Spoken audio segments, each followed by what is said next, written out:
day to you all. Welcome back yet again to the channel. Glad to have you here.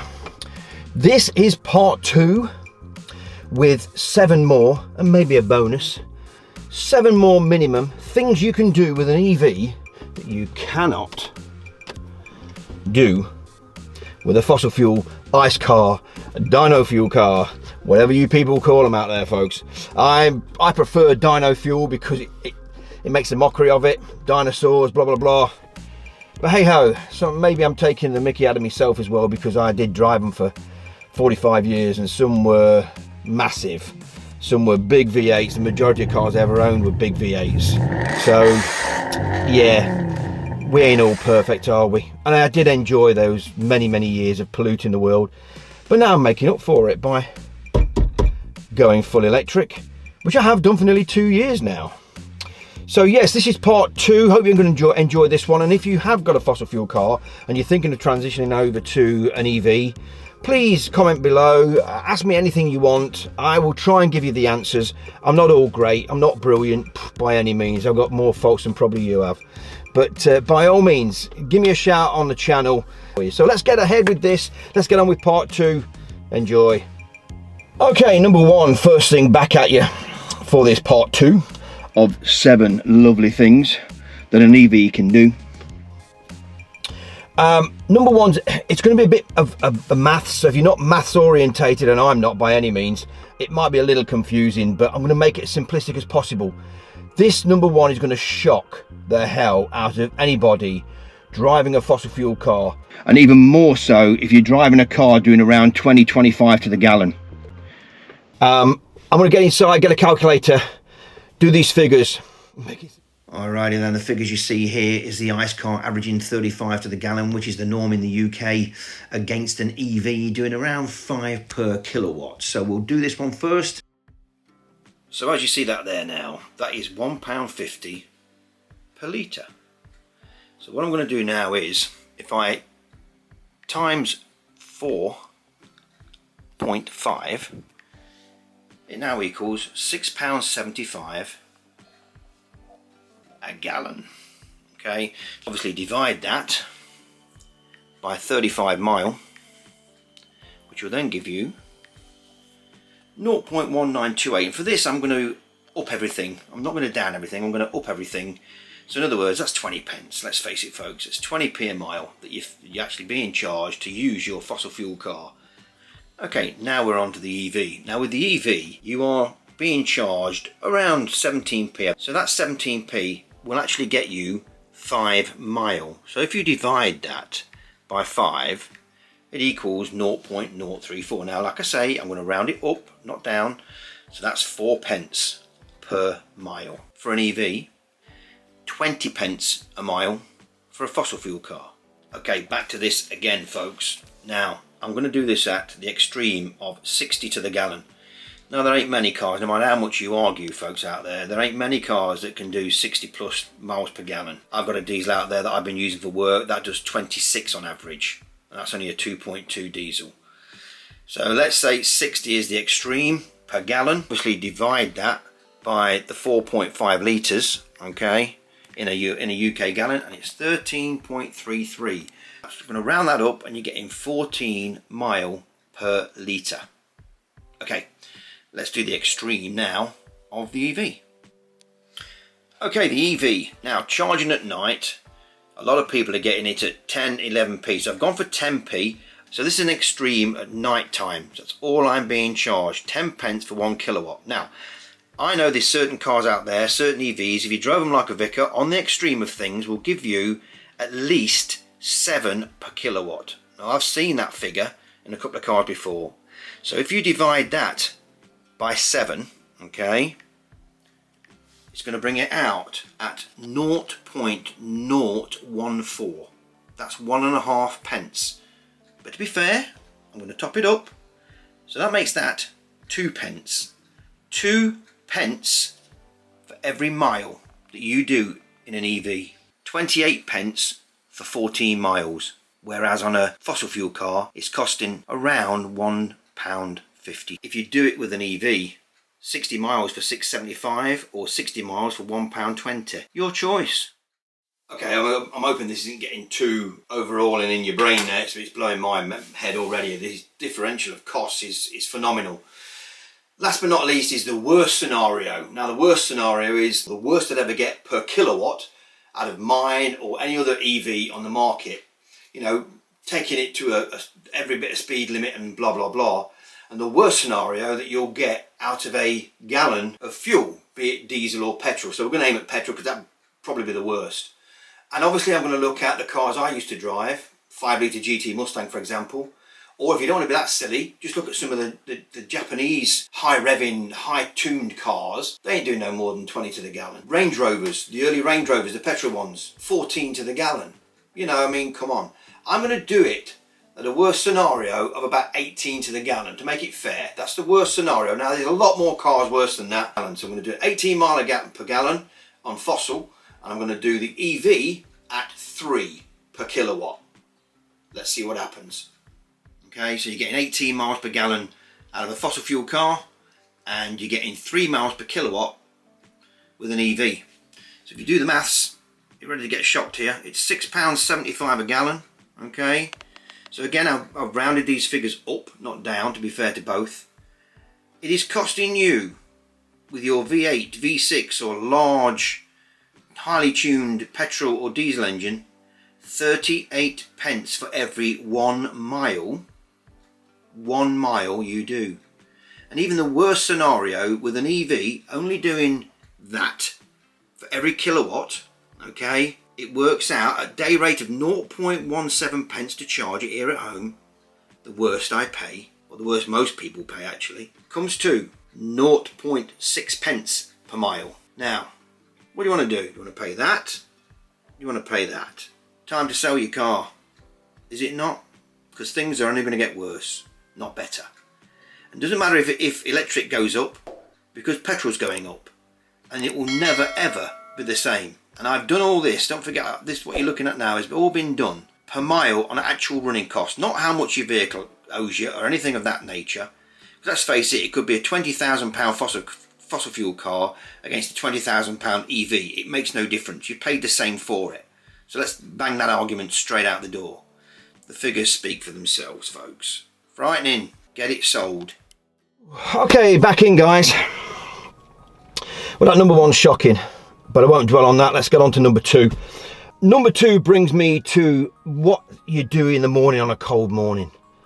So let me explain how this happens at normally around 6:20, 5 days a week here in this car. Then you'll get the gist of what I'm going to do.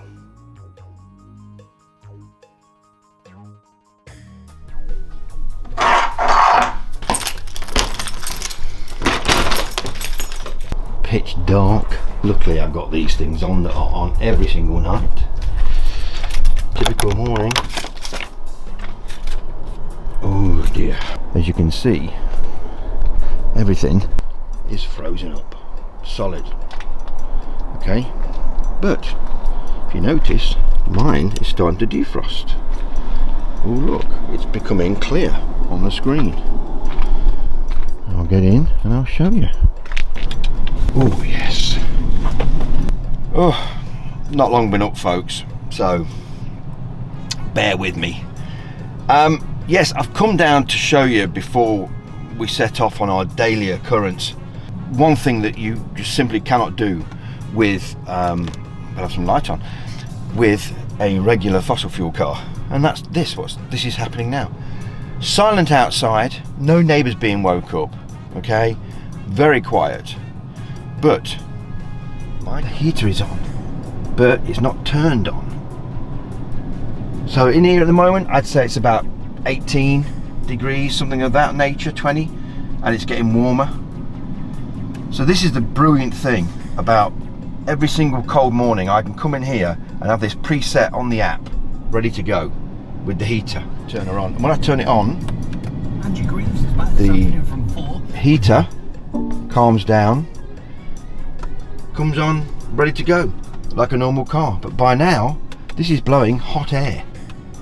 This is something you simply cannot do with a fossil fuel car.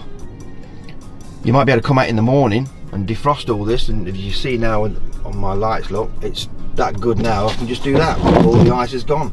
Wee, tiny bit melting down the screen there. You just simply can't do this with a fossil fuel car. Yet with an EV, it's instant. Every morning, on, set, using the app. Marvellous. So there you go. Oh boy, the things I do for my vlog. It's cold, it's dark, it's miserable. Moon is still out. Stars are still out, if you can see them. But that just goes to show, to reiterate what I've just said, that's how icy the car is this morning. Okay, but not ours, because it's electric. Get that fossil fuel car sold.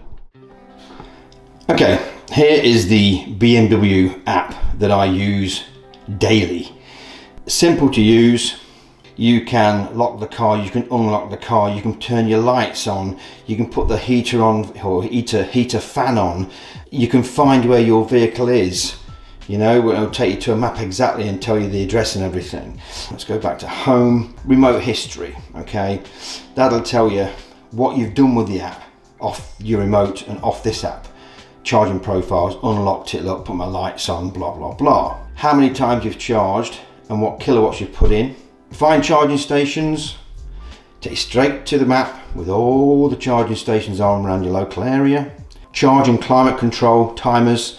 This will allow you to actually set it for a specific time, which I do, because obviously that time is cheaper for me to use for the 4 hours at night, okay? Or I can charge immediately by just clicking that icon.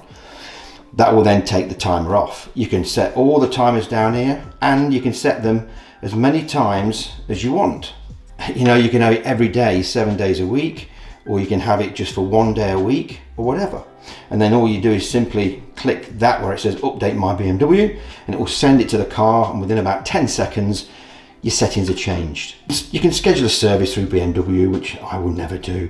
Tells you all the information about your vehicle, and you can even call accident and roadside assistance if you want to. But it even tells you down at what percentage you've got left, how many miles you think it will do. That's rubbish though, because that's probably about 89. I've just been driving it a little fast, so it does drop that figure. It's all done on averages, of course. Back to it. So that is the BMW EV app, which you cannot get with all that and be able to use your car and charge your car from an app and turn everything on from an app, and even pre-warm it and everything. You just simply can't get that with a regular fossil fuel car, but you can with most EVs. Okay, this number 4, no argument against this, I'm afraid, people. There isn't one fossil fuel car that can give you 0 emissions. Okay, let's get that right from day one, no argument. There's only electric vehicles in the mass market now that can do this. Look, we all enjoy motoring. Let's carry on motoring, and the only way around this, to stop this argument, is to go full electric. So dump them fossil fuel cars, because you won't beat local 0 emissions. The only cars that can do that are electric.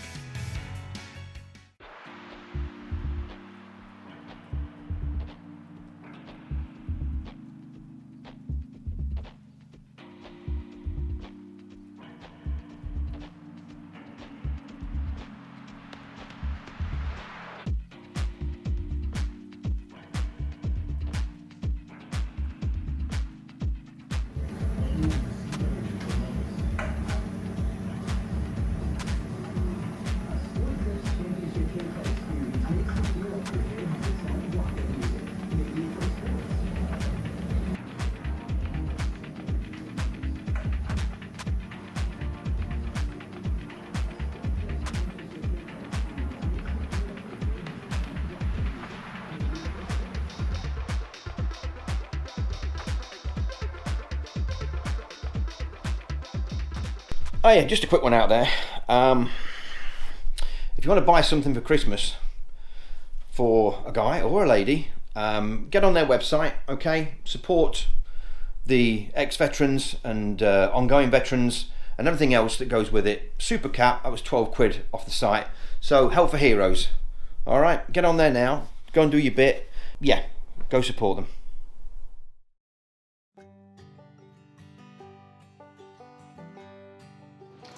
Well, what a miserable day. Just had some snow, first snow of the year. Anyway, to the car we go, and I'm going to show you something about the heater system. Heater systems on EVs are far better than the heater and air conditioning units in any fossil fuel car. Before I rant on about this, you may well find that there is the odd one or two very, very top spec fossil fuel cars that have extra heating capabilities over just the regular hot water getting hot around the engine before you get heat out the heater. Take them out of the equation because these are not normal cars and they are very rare. So let me show you what I'm talking about when it comes to this heater system. That's about 20 seconds in and I'm just starting to feel warmer air. It's impossible to do that out of a regular fossil fuel car. I've got no water to warm up around an engine block. Pretty much instant. Wonderful. Now that's about what, 45 seconds, maybe a minute to get to very acceptable temperature. Yet again, yet another bonus over an ICE car. And don't forget, it has got heated seats in this as well, which are brilliant. I know I don't normally flash off about BMW products, but the heated seats on this are unbelievable. Literally within 10-15 seconds I'm burning my bum. There you go, that's how it does it, that's how good it is. On an EV you won't get that with an ICE car.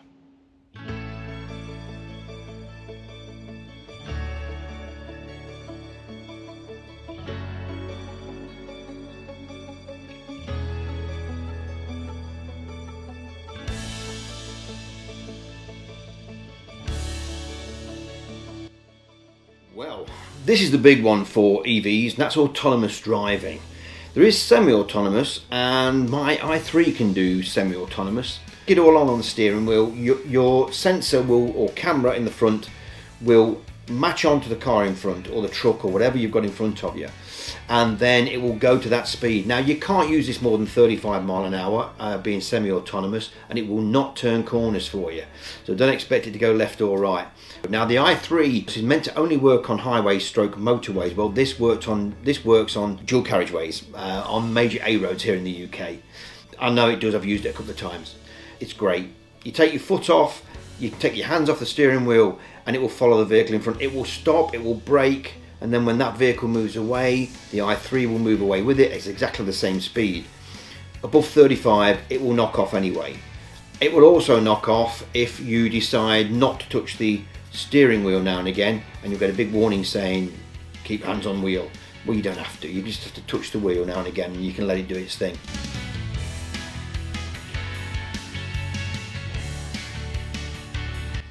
The Tesla and BMW systems and all the bigger manufacturers, they've got well ahead of semi-autonomous. Autonomous driving now is full left, right, follow traffic lights, stop signs, you name it, it does it. It doesn't just use sensors and cameras. You've obviously got GPRS, you've got the system that's like, it'll be a satellite based system which beams in and knows exactly where you are at all times.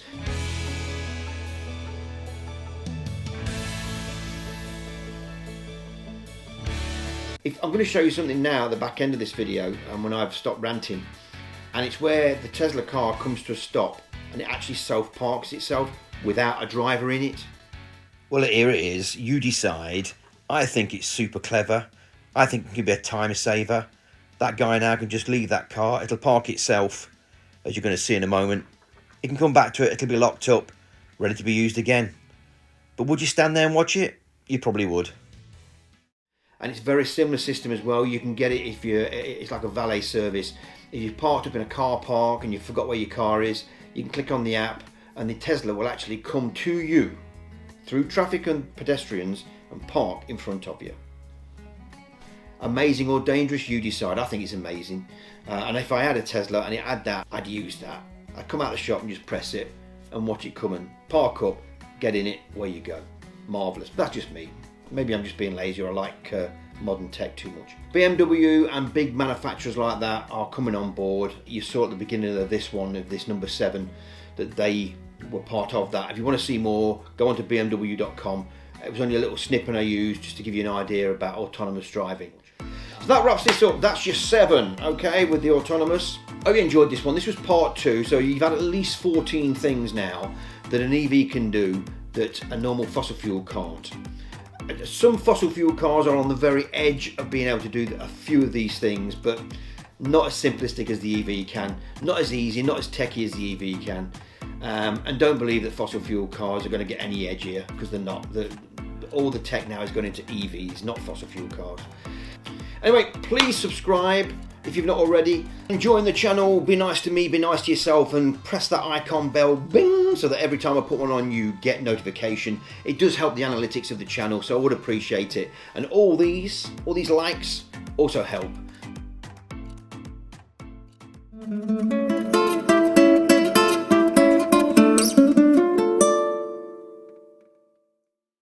So whenever you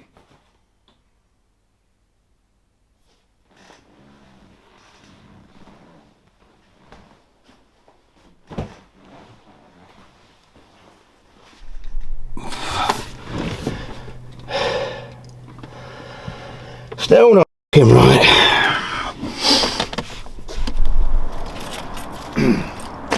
To me,